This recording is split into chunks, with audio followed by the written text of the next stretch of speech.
السلام عليكم ورحمة الله وبركاته. مرحبا بكم في قناة حكايات بلادنا. هنا غد نعيش معاكم لحظات ديال التشويق، الغموض وحكايات زمان. قصص شعبية، حكايات غريبة وأسرار من تراثنا المغربي، كلها بالدارجة باش تحسوها قريبة منكم. يلا وجدوا راسكم وخليوا الخيال ديالكم يسافر معانا في عالم الحكاية. وإلى عجباتكم ما تنساوش تشتركوا في القناة وتفعلوا الجرس باش يوصلكم كل جديد. الليل كان ساكت، كأنه محبوس وسط جدران المدينة القديمة. الهواء كان بارد شوي، ومع كل نسمة كنت كنسعى الشعور بشي حاجة غريبة كتحرك في المعمار القديم ديال الأزقة. أنا سامي كنت ماشي في وسط هاد الأزقة باش نوصل لدار خالتي اللي ساكنة في حي نائي، ولكن منين دخلت حسيت بشي عيون كتراقبني. الدار كانت مهجورة تقريبا، الحجر ديالها قديم ومتشقق، الباب الخشبي صوته كيزمهر كل ما تحركات الريح. فاش فتحت الباب صوت صرير وخلى قلبي يدق بسرعة. الجو الداخلي كان رطب وفيه ريحة الغبرة القديمة، وفي الزوايا كانت أصوات خافتة بحال همسات. سامي سامي، هاد صوت جا من بعيد، ما عرفتش واش خيال ولا صوت حقيقي. قلمت نلقى شي حد، ولكن ما كانش حد. كنت كنسمع فقط وقع خطواتي على الأرضية الخشبية، وهاد الشي زاد من الرهبة. دخلت في صالون كبير فيه طاولة ديال خشب تقيل، فوقها شمعة مشتعلة، ولكن الضوء ديالها كان خافت. في هاد اللحظة الباب ورايا تسد من راسو وما بقيتش نقدر نخرج. حاولت نهدأ وخديت نفس عميق وقلت راه غير الهوا، غير خيال. فجأة شفت ظل كيمشي في الجدار، ولكن ما كانش بحال الظل ديالي. كان أطول، غريب، وكيتحرك بطريقة ماشي طبيعية. الصوت ديالو كان خافت، كيهضر، ولكن الكلمات ما كانش واضحة. قلبت نرقد، ولكن الأرضية الخشبية صرخت تحت رجليا، والظل بدا يتقرب مني. في هذه اللحظة سمعته كيهضر بصوت قريب مني. علاش جيتي لهنا؟ كنت مصدوم، ولكن حاولت نجاوب. غير جاي نزور خالتي. وما جاوبني حتى رد. فقط الظل بدا يتحرك بسرعة كبيرة، وشي حاجة لمست كتفي وخرجت مني صرخة كبيرة. طلعت من الدار، ولكن الأزقة كلها تبدلات بحال لعبة ديال المرايات. ما بقيتش كنقدر نعرف الطريق. كل دار كنت كنمر منها كانت كتبدل من الداخل والخارج، والنوافذ كتضوي بضوء غريب، والأبواب كتفتح وحدها وكتسد بلا سبب. في هذا الوقت لقيت بنت صغيرة كتجلس في زاوية، عينيها كبار وبراقة بحال نجوم. قالت لي بصوت طفولي: إلا بغيتي تخرج خاصك تعرف السر ديال الظل. قلت لها: شنو السر؟ ضحكت وقالت: الظل ماشي غير ظل، هو اللي كيتبع الخوف ديالك، وكل مرة كتفكر فيها في شي حاجة خايبة كيتقوى ويكبر. حاولت نفهم أكتر، ولكن قبل ما نقدر نسولها اختفات فجأة بحال دخان. وفاش رجعت نلقى راسي لقيت الباب الرئيسي للدار محلول، والهواء البارد كيدخل بحال كيرحب بيا. خرجت، ولكن المدينة القديمة كلها ساكتة بزاف، والليل غطى كل شي. في الطريق لدار خالتي لاحظت كتب صغيرة متناطرة على الأرض، كلها كتب غريبة فيها رسومات مظلمة وكتوضح طرق سرية داخل المدينة. حسيت أن هاد المدينة عندها حياة خاصة، وماشي كل شي كيظهر للعيون. وصلت لدار خالتي، ولكن وقت اللي فتحت الباب لقيت الغرفة خاوية، غير شمعة كتضوي وكتاب مفتوح على الطاولة. فوقه مكتوب: اللي يدخل المدينة كيبقى جزء منها، واللي يهرب كيبقى مطارد بالظل ديالو.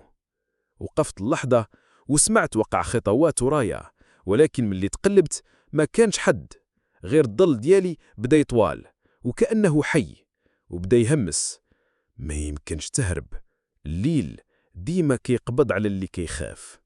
بعد ما سمعت الظل كيهضر قلبي كان كيدق بسرعة، ولكن قررت نواجه الخوف ديالي. خديت نفس عميق وقلت: أنا ما خافتش، ونقدر نعرف السر ديال هاد المدينة. خرجت من الدار ديال خالتي، وكل زاوية في الأزقة كانت مختلفة. أشجار قديمة كدير ظلال طويلة على الجدران، وحيتاش الريح كانت كتحرك بين الأغصان. الصوت ديال الأوراق كان بحال همسات كتقول لي: ما غاديش تخرج بسهولة. فاش مشيت لقيت شخص غريب كيتسنى في زاوية، كان لابس عباءة سوداء ووجهه مخفي تحت كاب كبير. قال لي بصوت هادئ ولكن فيه تهديد: كتقلب على الحقيقة، خصك تعرف أن المدينة كتختار الزوار ديالها وماشي كل واحد كيخرج سالم. قلت ليه: شنو بغيت تقصد؟ ضحك وقال: اللي دخل الظلام ما كيرجعش بحال ما دخل، كل خطوة كتخلي جزء منك يبقى هنا. مشيت معاه وبدينا ندخلوا في زنقة ضيقة بزاف، الجدران ديالها مرسوم عليها رموز غريبة مضوية بضوء خافت، كل رمز كان كيبان وكيتحرك وكيعطي إحساس أن الجدران حية. وصلنا البوابة قديمة مصنوعة من حديد صدئ، وراها كان ساحة واسعة مظلمة ولكن فيها أصوات غريبة بحال صدى ضحكات وأبواب كتفتح وحدها وكتسد بلا سبب. في هذه الساحة لقيت مجموعة من الناس كيتحركوا بلا كلام، كل واحد فيهم كيسمع صوت داخلي كيوجهه وما كانش كيتكلموا. الشخص اللي معايا قال: هادو الناس اللي ما قدروش يهربوا، الظل ديالهم بقي معاهم. فاش قربت نسمع واحد منهم سمعته كيهضر مع راسه: خصني نخرج خصني نخرج، ولكن كل مرة كيحاول يرقد الظل ديالو كان كيكبر وكيتحكم فيه بحال شي شيطان صغير. سولت الشخص: واش ممكن نخرج؟ رد عليا: يمكن، ولكن باش تخرج خصك تواجه الظل ديالك وتعرف شنو كتمثل المخاوف ديالك. فاش سمعت هاد الكلام وقفت وقلمت على كل لحظة في حياتي اللي خفت فيها، كل لحظة ندمت فيها، كل خوف صغير ولا كبير، وكل واحد من هاد الخوف بدا كياخد شكل قدامي بحال مخلوقات صغيرة كتحرك في الهواء، وكل مرة كنواجهها كتولي أصغر وكتضعاف. وفي اللحظة الأخيرة ملي حسيت أنني قادر نواجه آخر خوف ديالي، كل الظلال فجأة تلاشت والساحة صاعت ساكتة والليل بدا كيخف والمدينة القديمة رجعت طبيعية بحال ما كان حتى شي حاجة. كنت فرحان، ولكن قبل ما نقدر نتنفس بارتياح سمعت الصوت ديال البنت الصغيرة اللي كيواجه الظل ديالو كيرجع، ولكن جزء منه كيضل هنا. شفت رجلي وكان فيه ضوء غريب كيبان بحال أثر غامض، بحال شي علامة صغيرة، وهاد الشي خلاني نفهم أن هاد التجربة ماشي النهاية ولكن بداية ديال قصة أكبر، والظل ديالي ديما غادي يكون جزء مني حتى لو خرجت من المدينة. مشيت لدار خالتي وكل خطوة ديالي كانت صامتة، ولكن كنت كنحس أن المدينة كترقبني، وكل مرة كنت كنحس بالغياب ديالها المؤقت. الظل ديالي كيحاول يختبئ في زاوية من الزوايا المظلمة كيتسنى اللحظة باش يرجع.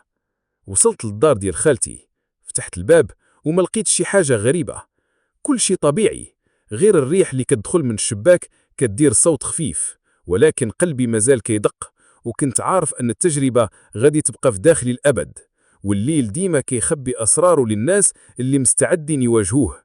وفي هذه اللحظة جلست على الكرسي، خديت نفس طويل وابتسمت بشكل غامض، وعرفت أن الظل ديالي ماشي عدو ولكن مرشد كيعلمني الصبر والشجاعة، وكل مرة كيحاول يظهر كنكون مستعد. وهادشي اللي كيخلي الليل يكون غامض ولكن جميل بنفس الوقت. إلا عجبتكم هاد القصة ما تنساوش ديروا لايك وتشتركوا في قناة حكايات بلادنا باش يوصلكم الجديد كل نهار، وخليوا لنا التعليق واش عندكم شي قصة سمعتوها في دواركم ولا مدينتكم، يمكن نعاودها هنا.